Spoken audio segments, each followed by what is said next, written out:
Hello, I'm Angel, and today we are going to be looking at the true folklore and the true lore of vampires. Now, before we get into this, I'm just going to do a very, very quick life update. And the life update is, I found 2 lumps in my head. So I'm booking a doctor's appointment, and hopefully it's nothing serious. Hopefully everything's fine. But yeah. Anyway, let's get into it. So the term vampire is actually not Romanian. It has Slavic origins, and it means the word fly in Slavic.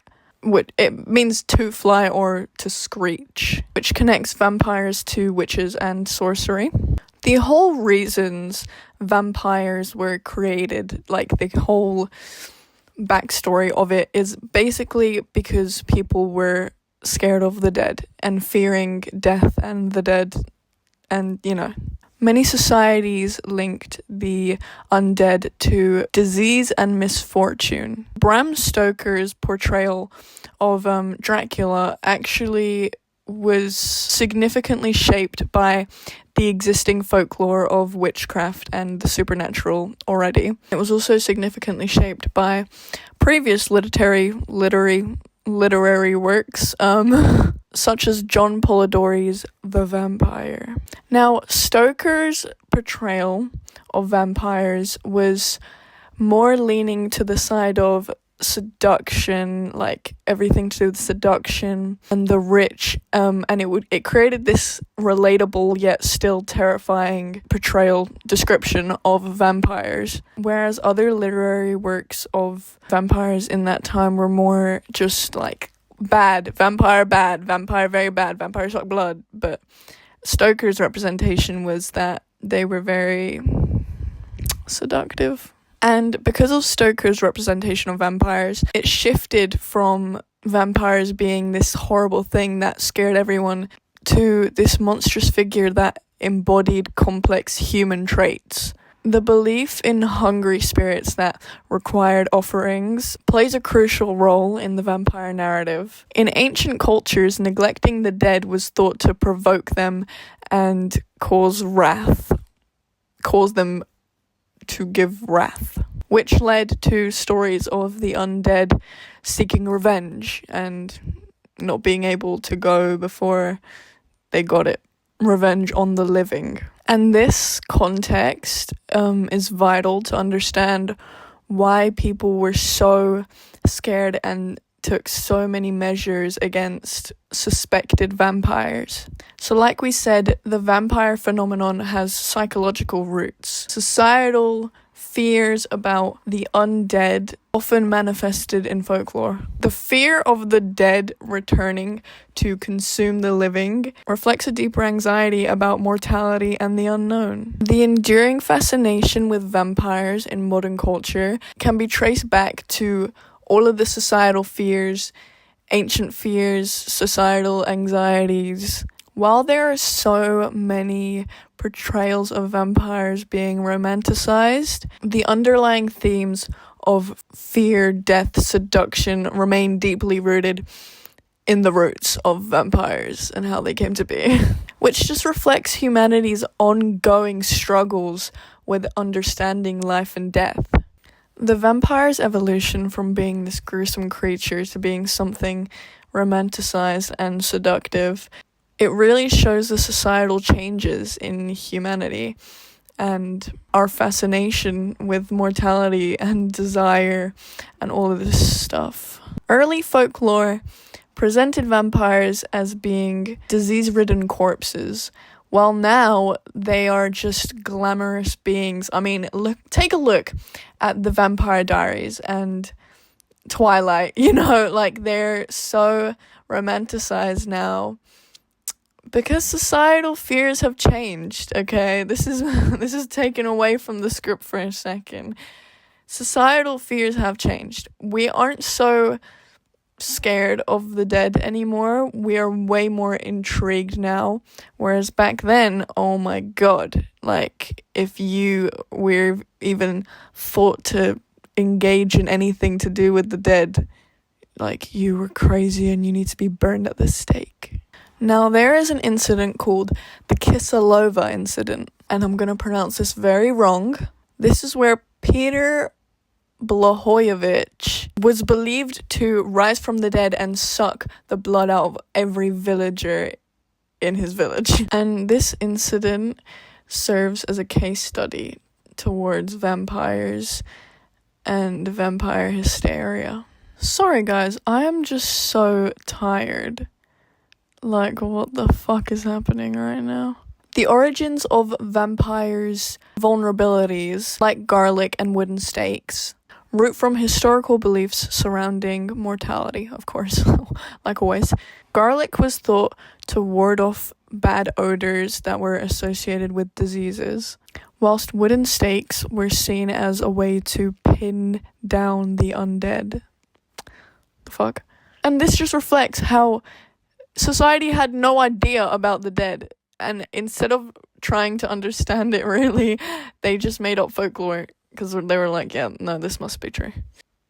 Honestly, love it though, because I love vampires. They're so cool. Actually, I'm gonna insert a photo of my dad right here. He looks exactly like Dracula.